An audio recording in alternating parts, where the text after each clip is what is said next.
Será que o PC Siqueira poderia ter tido um final diferente? Com certeza ele poderia, mas ali tinham alguns agravantes. A primeira coisa é que o PC Siqueira, ele era bipolar. Ele falava isso abertamente em vídeo e eu não sei o quanto que ele tratava a bipolaridade dele. A bipolaridade não tratada, ela é extremamente prejudicial. A longo prazo, ela vai fazer com que você tenha demência mais cedo. Pode fazer com que você tenha demência mais cedo, porque os picos, né, eles vão destruindo ali a tua rede de neurônios, eles vão desgastando ela, vão fazendo com que essas conexões vão sendo perdidas. Então, a longo prazo, você pode entrar em estado de demência se não tratado. Então, é importante, né, se você tiver a bipolaridade, você precisa de estar com isso daí aqui controlado. E muitas vezes o controle vai vir através de algo medicamentoso, né? A gente vai precisar, talvez, de entrar com remédios. Então, não é comigo, é com o psiquiatra que você vai precisar de tratar.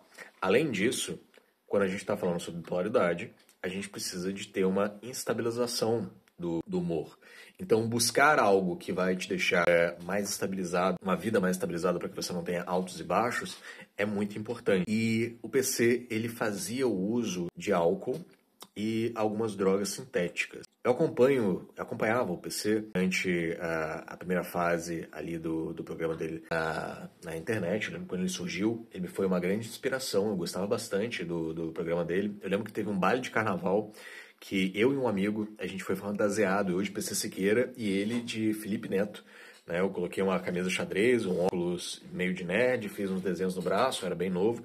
E aí eu, né, tava ali de PC Siqueira e meu amigo foi de Felipe Neto botando uma camisa preta e um óculos, sabe aquele óculos Ray-Ban preto também? E era o Não Salvo, não é Não Salvo, é o Não Faz Sentido, né? E o, não lembro como é que era o nome dos programas. E depois eu acompanhei o PC no aquele programa de culinária que ele fazia, junto com o Otávio, que era o Rolê Gourmet. Eu gostava bastante desse programa. E ali no programa dava para você ver um pouco do PC na vida pessoal dele. Ele fazia um uso de álcool bem forte, né? E eu acho que não era só ele que naquela época fazia, também o Júlio Cocielo, acho que tinha o Emerson Zóio, que eram pessoas assim que estavam usando a internet de um jeito bem destrutivo. Se eu não me engano, também o Cauê Moura, eu acho que é o Cauê Moura, que era um barbudo, que eu não sei por onde anda. Era uma galera que estava usando o álcool de uma maneira extremamente destrutiva ali na frente da câmera. E o PC Siqueira, ele tinha essa característica que no programa,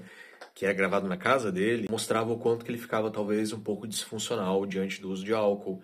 Imagino que isso também acontecia diante do uso de algumas substâncias sintéticas ali, né? Ilícitas que talvez poderia estar sendo usada. E o uso dessas substâncias também causam um grande mal à rede neural. Então, os hormônios eles começam a ficar bem confusos quando a gente está falando sobre o uso de álcool ou drogas sintéticas. Aí, álcool pode parecer que é muito tranquilo, porque socialmente ele é aceito, mas ele não é tranquilo não, tá? O álcool, a longo prazo, também, às vezes até mesmo a curto prazo, pode causar danos severos ao seu humor, à sua psique e sintéticos, pior ainda. Então, ali tinha bipolaridade, uso de sintéticos, álcool. E o PC, ele tinha uma coisa que ele estava no início de tudo isso que a gente vive hoje, né, da vida de influencer, num lugar onde que era muito mato. Talvez ele não soubesse lidar, ou talvez não podia lidar com o fato de ser uma das primeiras pessoas conhecidas através da internet que não tinha ali um acompanhamento psicológico voltado, talvez, para essa ascensão, né, e a queda que acabou acontecendo eventualmente. De repente, a gente ligava a TV e tava lá passando o PC e outros youtubers e afins no quadro do Roberto Justus, que era o aprendiz, ali como alguém que estava tentando mudar de vida, alguma coisa assim. E aí a gente se pergunta, tá, mas o que aconteceu? Porque o PC não era o PC? Por que o Felipe Neto se tornou, né, essa potência toda dentro da internet, o Castanhari, enfim. E o PC, ele foi para onde? O que aconteceu? Então, foi uma carga emocional que talvez desregulasse toda a psique que o PC tinha. E aqui eu tô só fazendo suposições, tá? Porque, obviamente, eu não conheço o PC como pessoa. Eu só tô fazendo aqui uma análise uma análise bem selvagem aqui, tá? Dentro da persona que era mostrada pra gente através dos vídeos, rede social e tudo mais, e dentro daquilo que eu acompanhava, que eu também não acompanhava tudo assim. Então, ele poderia ter um fim diferente, ele poderia ter uma outra jornada, ele poderia estar aqui com a gente hoje? Sim, com certeza. Mas talvez ele suportou aquilo que ele poderia suportar, dentro daquilo que ele era. E quando você está nesse lugar, é muito difícil você seguir sozinho. E é muito difícil alguém estar do seu lado. Porque muitas vezes você começa a afastar as pessoas. Porque o teu ciclo de disfuncionalidade, ela vai afetando as tuas relações. Estar ali, né, ser amigo de alguém que está passando por esse momento e tá, é difícil, é desgastante. Ter uma relação com alguém que tá assim é desgastante demais. A pessoa muitas vezes desiste e coloca toda a carga que ela tá sentindo dentro do companheiro, dentro dos amigos, e assim, é muito difícil, sabe?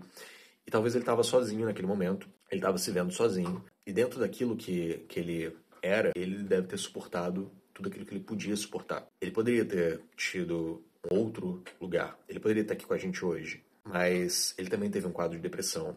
E quando a gente está falando sobre depressão, tem experimentos em ratos. A gente consegue definir o que é depressão quando a gente, por exemplo, pinga açúcar, uma calda de açúcar na nuca do rato. O rato sem depressão, ele vai limpar e vai comer. O rato com depressão, ele não vai tentar limpar. Ele não vai ter esse ímpeto de limpar. A gente pode arrancar a perna de um rato, que o rato sem depressão, ele vai tentar se adaptar, né, porque ele está sentindo uma dor desgraçada, ele vai tentar se adaptar para andar sem a perna. Já o rato com depressão, ele vai meio que pisar ainda com a perna toda, né, que foi arrancada ali, mas com aquele pedacinho de perna, ele vai continuar pisando, vai sangrar, não vai cicatrizar bem, porque ele não tá cuidando daquilo, e em algum momento aquilo dali vai começar a gangrenar e ele vai virar óbito. E a depressão, ela tem um pouco disso, ela tira o ímpeto de viver, ela tira essa vontade de lutar. E se você reparou, havia aqui algumas coisas que poderiam levar a uma demência mais cedo. Havia aqui uso de substâncias que tira você de quem você é. Talvez um afastamento social de amigos e familiares por conta de toda a carga que ele estava suportando naquele momento.